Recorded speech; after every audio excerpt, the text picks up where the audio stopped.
Bonjour les amis, comment allez-vous? J'espère que vous allez bien. Pour ceux qui ne me connaissent pas, je suis Olivier Soumamis, spécialiste du management interculturel, coach en management interculturel. Je prépare des expatriés. Depuis 28 ans, je prépare des expatriés qui arrivent au Mexique et je leur explique comment s'adapter à la culture mexicaine.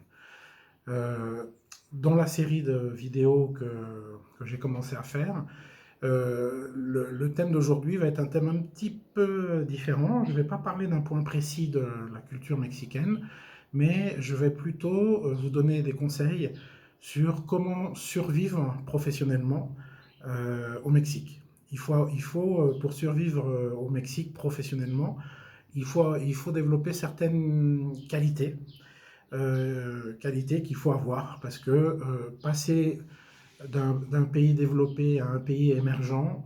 D'ailleurs, j'ai fait une vidéo sur ce thème, je vous invite à la regarder. Hein.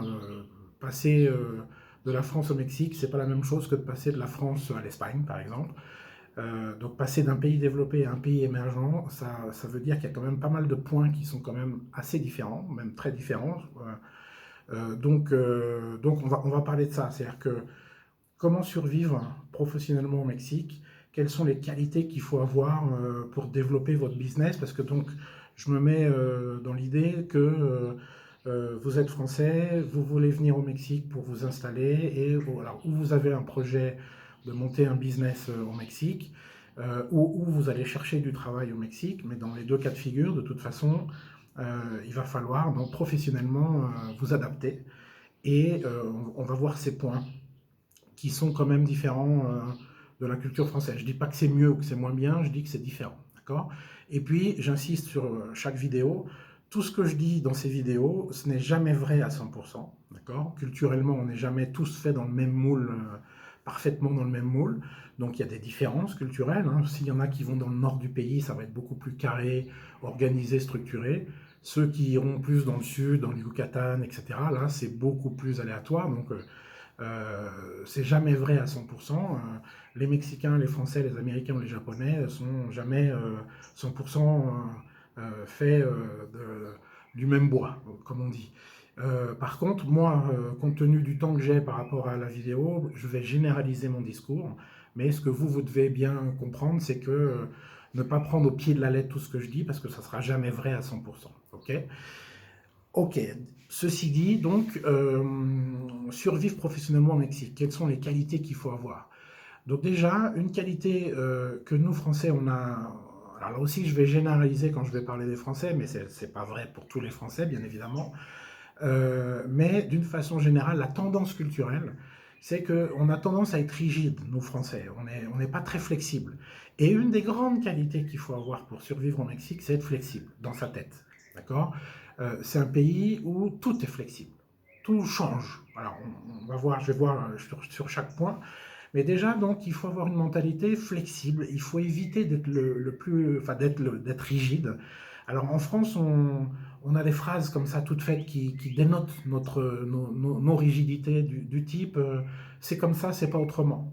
Alors, à chaque fois que moi j'ai un expatrié qui me dit ça, à chaque fois je lui dis, tu sais, ici, ça, c'est ce type de phrase. Alors, ça peut certainement très bien marcher en France, mais ici au Mexique, c'est comme ça, c'est pas autrement. À chaque fois, moi j'ai envie de vous dire, il y a de grandes chances que ça soit autrement. C'est-à-dire qu'il y a de grandes chances que ça ne se passe pas comme vous aviez prévu. Et donc, il faut avoir cette flexibilité pour s'adapter à ces changements.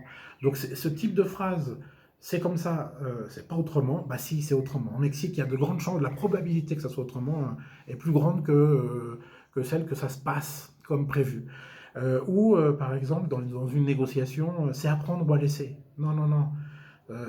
Oubliez ce type de phrase. Ici, vous êtes dans le monde de la flexibilité totale. Les Mexicains sont extrêmement flexibles, mais dans un monde à la mexicaine où tout peut changer à tout instant, c'est une qualité. C'est-à-dire que peut-être qu'en France, où tout est planifié, tout doit se passer comme prévu, euh, nos rigidités, bon, à la limite, c'est pas trop un problème, mais être rigide au Mexique, vous avez tout faux. Donc, déjà, il faut développer et donc prenez conscience de ça parce que de par notre culture française, on nous a formaté pour être plutôt rigide, avoir des certitudes. D'ailleurs, moi, j'arrête pas de dire, les Français, ce sont des gens qui sont pleins de certitudes. Ils savent tout à l'avance, ils ont tout prévu, etc. Ils se font croire qu'ils savent tout à l'avance. Bon, en fin de compte, c'est pas aussi simple que ça. Mais ici au Mexique, c'est clair que tout savoir à l'avance, il faut être devin, parce que vous demandez à un Mexicain qu'est-ce qu'on fait demain, il va vous dire bah, on verra demain. Donc planifier sur le temps, etc., c'est pas le fort ici. Par contre, le fonctionnement des Mexicains, de cette flexibilité, fait que ils ont une capacité d'adaptation à n'importe quel changement dans l'instant et en temps réel. Eux, ils vont s'adapter tout de suite. Là où nous, non. Nous, il faut qu'on arrête tout, la machine s'arrête, il faut qu'on repense, il faut qu'on replanifie, il faut qu'on recalcule pour avancer. Le Mexicain, il avance et il s'adapte en temps réel. Donc, les Mexicains sont très flexibles, mais ça sous-entend aussi que comme ils sont de mentalité flexible, tout ce qu'ils conçoivent, ils le conçoivent d'une flexible. Donc, le mode de fonctionnement de la société mexicaine est très flexible. Donc, nous, Français, là, on a du mal à entrer, à s'adapter, parce que nous, on vient d'un monde plutôt très rigide. Alors, c'est plutôt le monde européen, hein, les Allemands, les Hollandais, les Anglais. On est plein de certitudes, on a tout calculé, on a tout planifié, mais ici, ça fonctionne pas. Il faut qu'on apprenne à, euh, à réagir un peu comme les Mexicains, plus à l'instinct et sur le moment, selon ce qui se passe. D'accord. Donc ça, c'est un des premiers points, mentalité flexible.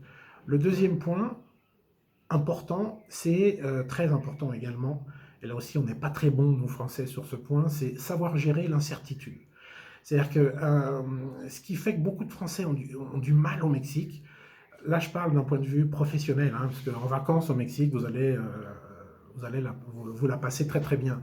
Mais d'un point de vue professionnel, il faut savoir gérer l'incertitude parce qu'on n'est jamais sûr de rien. Donc, est-ce que ça va se passer comme prévu? Je ne sais pas.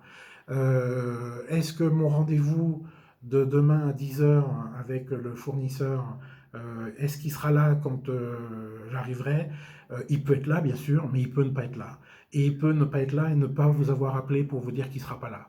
Et vous le saurez quand vous serez sur place.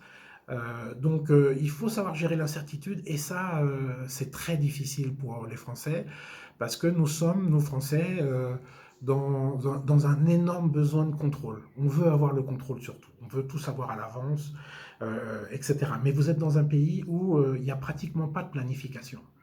Là, je vois en France, par exemple, Macron, il a lancé son plan de France pour la France en 2030 et avec une vision jusqu'à 2050. Bon, ici, le gouvernement, il vit presque comme de tout le monde, c'est-à-dire au jour le jour. Est-ce qu'il y a un plan, est-ce qu'il y a une vision pour le Mexique à 2030, à 2050, ou les Chinois, par exemple, eux, ils ont une vision à 100 ans?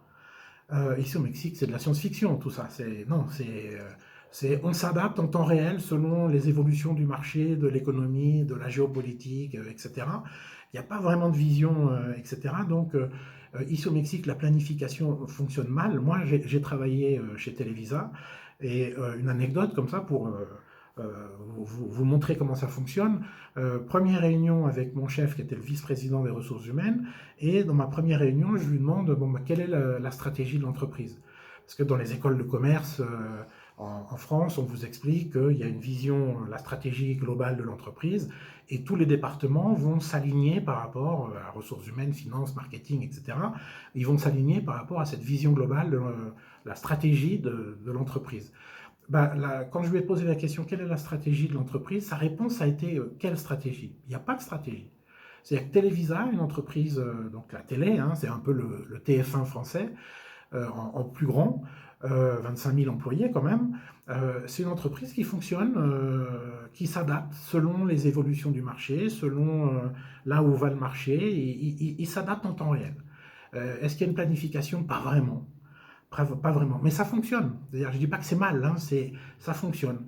Mais pour nous, Français, qui arrivons ici, où nous, justement, on planifie à 30 ans, il faut tout savoir, on a tout calculé, tout sous-pesé, on ne fait pas un pas, on n'avance pas d'un pas si on n'a pas calculé avant.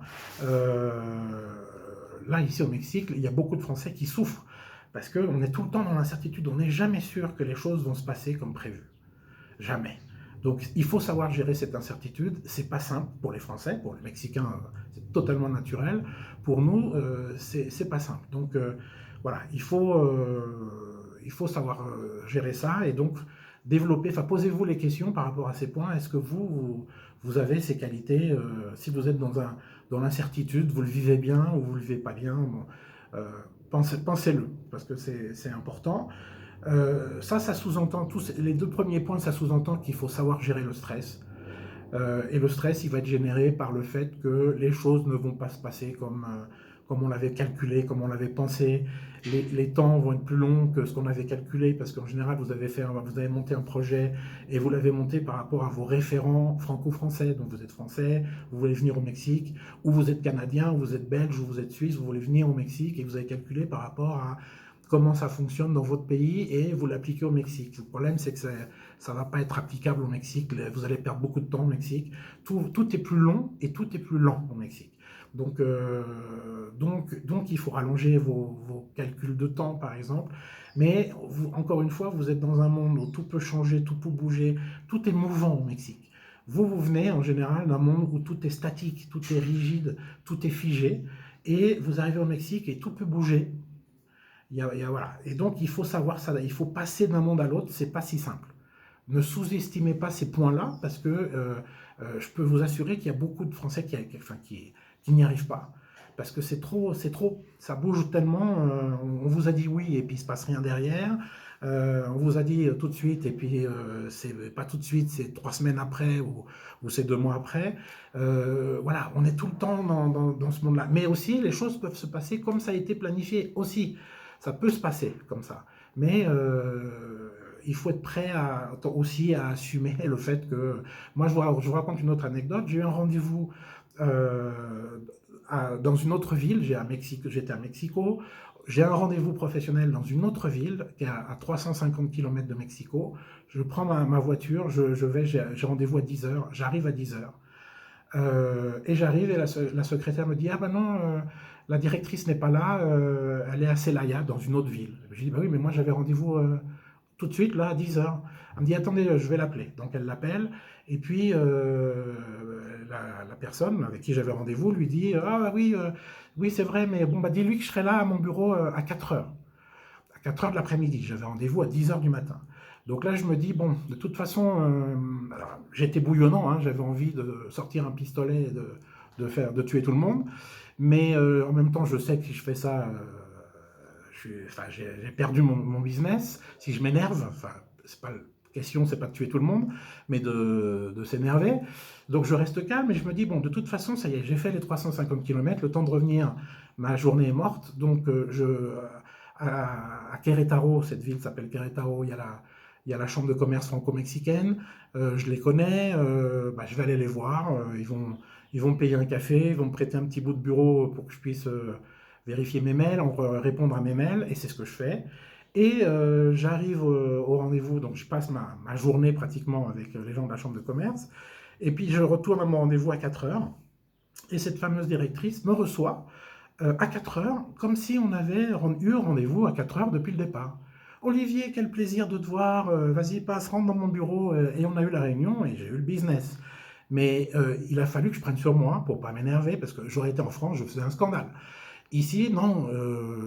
Ici, non. Il faut savoir gérer le stress, que les choses se passent pas comme prévu, et essayer de rester calme. C'est pas toujours facile, mais il faut savoir rester calme. Donc, gérer le stress. Bon, ça, c'est le point 3.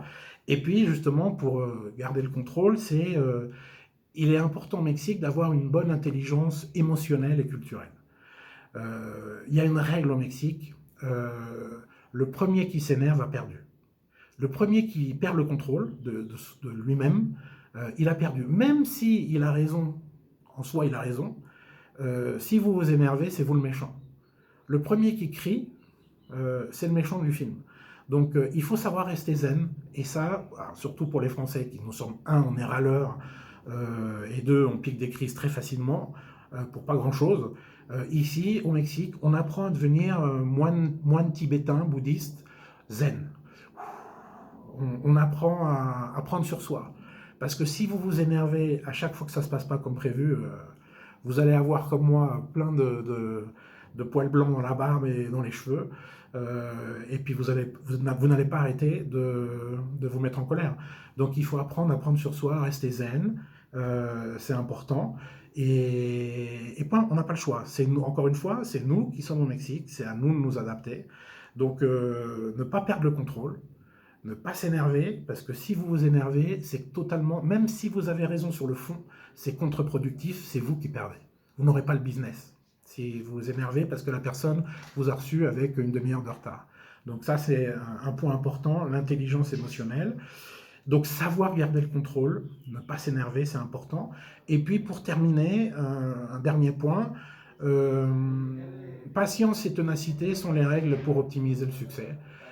Donc ça c'est important aussi, prendre conscience qu'ici au Mexique tout est plus long et tout est plus lent. Donc tous les calculs de temps que vous avez fait, en général les gens le font par rapport à leur environnement. Alors si c'est un Français, Français, si c'est un Suisse, Suisse, si c'est un Belge, Belge. Mais ces temps européens, il faut les rallonger au Mexique. Tout est plus long et tout est plus lent au Mexique. Donc calculez votre retour sur l'investissement, les premières ventes, etc. Mettez plus de temps parce que ça peut prendre plus de temps. Alors, c'est pas vrai non plus à 100% tout ce que je dis. Hein. Ça peut être, il y en a, ils ont un business et c'est très rapide. Mais par exemple, au Mexique, pour avoir des ventes, il faut connaître les gens. Donc, d'abord, il y a une étape de relationnel, de networking qui est importante avant qu'on puisse commencer à vendre, par exemple. D'accord. Mais bon, prenez bien attention à ce point de la patience, la ténacité sont des qualités, sont des vertus qu'il faut avoir pour optimiser le succès au Mexique. Voilà, ça c'était donc mes quelques points. Il pourrait y en avoir d'autres, et certainement je ferai d'autres vidéos sur ce thème. Mais ça, voilà, quelques points qui me paraissent très importants pour développer votre business au Mexique et puis le faire d'une façon le plus serein possible. Euh, Ça vous aidera à rester zen et pas vous énerver et pas vous faire un ulcère à l'estomac parce que il pourrait y avoir 10 raisons par jour de s'énerver ici. Donc il faut rester calme, prendre conscience qu'on n'est pas dans notre pays et qu'il y a un autre mode de fonctionnement ici au Mexique et on doit s'y adapter. Ok. Donc voilà, j'espère que ces points vous serviront, vous feront réfléchir, réfléchissez par rapport à vous-même, par rapport à ça. Et donc voilà, je vous invite avant de conclure à vous abonner à la chaîne. Toutes les semaines, je monte une nouvelle vidéo. Donc abonnez-vous et puis cliquez sur la petite cloche, comme ça vous recevrez les notifications de chaque nouvelle vidéo qui arrive sur la chaîne. Voilà, je vous remercie beaucoup de votre patience. Laissez vos commentaires, laissez vos commentaires et vos expériences. Dites si vous êtes d'accord ou pas d'accord. Vous avez le droit de ne pas être d'accord. Il y en a qui le font. Donc voilà, je vous invite à être actif sur cette chaîne parce que vos commentaires enrichissent, vos expériences enrichissent le contenu de la vidéo. Donc voilà, qu'on participe tous et qu'on génère une petite communauté ou une grande communauté de gens qui s'intéressent au Mexique et à vouloir vivre au Mexique. Voilà, à bientôt, on est en contact et j'espère vous lire très vite par rapport à cette vidéo. Merci, bye.